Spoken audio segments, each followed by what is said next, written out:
It was supposed to be a simple weekend getaway, a break from the chaos of city life. James, Rachel, and Ben had planned this camping trip for months. They wanted adventure, nature, and silence. But some places should never be disturbed. Some places are not meant for the living.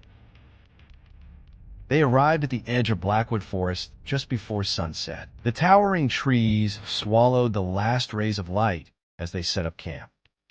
Feels kinda creepy out here, Rachel said, adjusting her tent poles.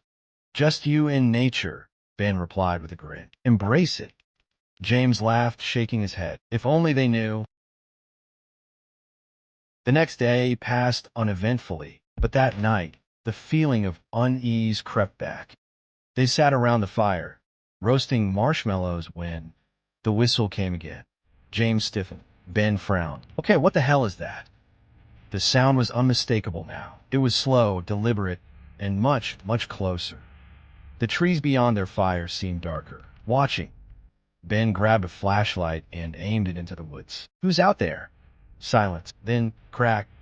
A branch snapped just beyond the reach of the light. Rachel grabbed James' arm. We should leave. They agreed, but it was already too late. As they packed in a panic, the whistle changed. It was mimicking them. Every rustle of their tent bags, every movement. The whistle copied it. Rachel turned and screamed.